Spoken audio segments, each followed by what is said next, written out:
दोस्तों, आज से हम एक नई का शुरुआत करते हैं। कुछ अवधारणाएं ऐसी होती है जिसे आप अच्छी तरह से समझ नहीं पाते हैं और रट भी नहीं पाते हैं। तो वो सवाल जब आपको कॉम्पिटिटिव एग्जाम में या आपके एग्जाम में आते हैं तो आपको बड़ी दिक्कत होती है। तो चलिए आज हम वो दिक्कत को दूर करते हैं और आपको समझाते एक आसान तरीका जिससे आपको रटना भी नहीं पड़ेगा और आपको जो भी उस कंसेप्ट के बारे में जो भी क्वेश्चन आएंगे आप आसानी से हल कर पाएंगे। तो चलिए आज हम सीखते हैं एक आसान तरीका, एक नया कंसेप्ट। देखते हैं हम किस प्रकार से अभी किसी भी संख्या का वर्ग निकालेंगे, किसी भी संख्या का स्क्वायर किस प्रकार से आसानी से हम निकाल सकते हैं और वो भी बड़े कम समय में। परीक्षा के टाइम में वो आपको याद रखना पड़ता है कि किस संख्या का स्क्वायर क्या है, तो आप वो स्क्वायर वाले सब सवाल हल कर सकते हो। लेकिन आज मैं आपको ऐसी ट्रिक्स बताने जा रही हूँ कि आप कौन सी भी संख्या का स्क्वायर जल्दी से बना सकेंगे, तैयार करेंगे और आपको वो सभी कॉम्पिटिटिव एग्जाम में आने वाले सभी सवाल आप आसानी से हल कर पाएंगे। तो देखिए, इसके लिए हमें क्या याद रखना पड़ता है। सिर्फ हमें एक ही बात याद रखनी पड़ती है और वो है कि हमें एक का स्क्वायर मालूम होना चाहिए। तो हाँ, हमें तो एक का स्क्वायर तो किसी को भी याद हो जाएगा और किसी को भी मालूम है कि एक का स्क्वायर क्या रहता है। एक का स्क्वायर है एक। बस एक चीज हमें मालूम होनी चाहिए कि एक का स्क्वायर क्या है। अभी हमें एक का स्क्वायर पता चल गया है। एक का स्क्वायर क्या है? एक। आप भी हमेशा के लिए ध्यान रखिए, एक का स्क्वायर है एक। तो अभी हमें दो का स्क्वायर निकालना है, तो हम क्या करेंगे? तो हम रटेंगे। जैसे हमने एक का स्क्वायर निकाल लिया तो हम दो का रटेंगे, तीन का रटेंगे नहीं। तो हमें रटना नहीं है। तो हम एक आपको इस प्रकार से आसानी से किस प्रकार आप दो का स्क्वायर बता सकते हैं, अभी आप देख लीजिए। देखिए, एक का स्क्वायर कितना हुआ? एक। और हमें दो का निकालना है। तो हम क्या करेंगे? अभी एक और एक को जोड़ेंगे और उसमें दो को जोड़ेंगे क्योंकि दो का हमें स्क्वायर निकालना है। अभी हम इसका पूरा जोड़ कर देंगे। तो इसका पूरा जोड़ क्या होगा? बोलिए। एकदम आसान है। एक और एक दो और दो चार। तो दो का स्क्वायर हो गया चार। दो का स्क्वायर क्या हो गया?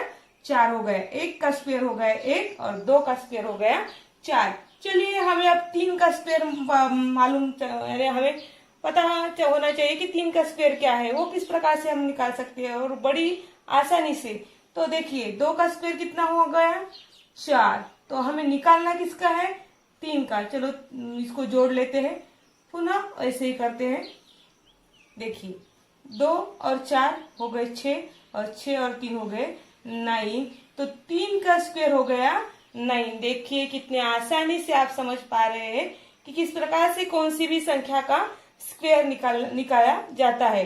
अभी अगर आपको चार का स्क्वायर निकालना है तो क्या करेंगे आप? बोलिए फटाफट, क्या करेंगे आप? हाँ, आपका वर्क बिल्कुल ठीक है। तीन और नाइन का जोड़ लगाएंगे और उसमें चार जोड़ेंगे और उसका पूरा एडिशन करेंगे तो हमें कितना मिलता है? नाइन और थ्री हो गए 12 और 12 और चार हो गए 16। तो चार का स्क्वायर हो गया 16। चलो अभी हमको पांच का स्क्वायर चाहिए। आप ये ध्यान में रखना कि ये सीधा जाना है और तिरछा आना है और इसका जोड़ करना है। अभी चार का स्क्वायर निकालने, पांच का स्क्वायर निकालने के लिए क्या करना पड़ेगा? तो चार और 16 और 5 इनका जोड़ करना है। अगर हम इनको जोड़ते हैं तो हमें मिलता है 25, 25। तो 5 का स्क्वायर हो गया 25। तो चलिए दोस्तों, आप आसानी से समझ पा रहे हैं कि किस प्रकार से हम स्क्वायर निकाल सकते हैं, वो भी आसान तरीके से। इस प्रकार से जब आप 10 पर आते हैं तो आपको 10 का स्क्वायर मिल जाता है और 10 का स्क्वायर है 100। तो हम 11 का स्क्वायर भी निकालेंगे। 11 का स्क्वायर कितना होगा? तो 10 और 100 को मिलाएंगे और उसमें 11 को जोड़ेंगे। 10 प्लस 100 प्लस 11, 10, 100 और 11 इसकी जोड़ करेंगे तो इसका जोड़ हमें मिल जाएगा 121। यानी 11 का स्क्वायर हो गया 121। अभी हम 13 का जोड़ करेंगे, 12 का करेंगे। 12 का कितना होगा स्क्वायर वो देखेंगे। तो वो भी उसी प्रकार से आपको करना है। 11 और 121 और 12 इनको मिलाना है। उनको मिलाने के बाद में आपको उसका आंसर मिल जाएगा और वो होगा 144। 4। वैसे ही आप अगर इस तरह से 15 में जाते हैं तो 15 का स्क्वायर आ जाता है 225, 225। तो 16 का कैसे निकालेंगे? हमें 15 का मालूम है तो 16 का कैसे निकालेंगे? तो उसी प्रकार से हम जाते हैं तो हमें 16 का भी स्क्वायर मिल जाता है जो है 256। इस प्रकार से आप आसानी से, अगर आपको एक और क्या रहता है कि 5, 15, 25 ये जल्दी से जल्दी हम सीख पाते हैं कि किस 5 का स्क्वायर क्या है। तो 5 का 25 है, 15 का कितना है तो 225 है। इस प्रकार हम आसानी से ये स्क्वायर ध्यान रख सकते हैं। तो उसके आगे का स्क्वायर कैसे निकालना है ये मैंने आपको बताया है। आपको ये वीडियो कैसा लगा?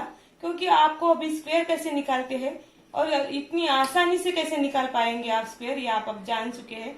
इसके बाद आपको जो भी कोई कॉम्पिटिटिव एग्जाम रहेंगी उसके लिए क्वेश्चन, जब स्क्वायर के क्वेश्चन आएंगे तो आप आसानी से समझ पाएंगे। जैसे पैटर्न में बहुत सारे क्वेश्चन स्क्वायर के रहते हैं, उस प्रकार से आप जल्दी से जल्दी उसे हल कर पाएंगे और आपका जो सक्सेस है कॉम्पिटिटिव एग्जाम में वो और गुना ज्यादा बढ़ जाएगा। और आपको ये वीडियो कैसा लगा ये आप जल्दी हमें बताइए और हमारा चैनल सब्सक्राइब करना ना भूलिए। धन्यवाद।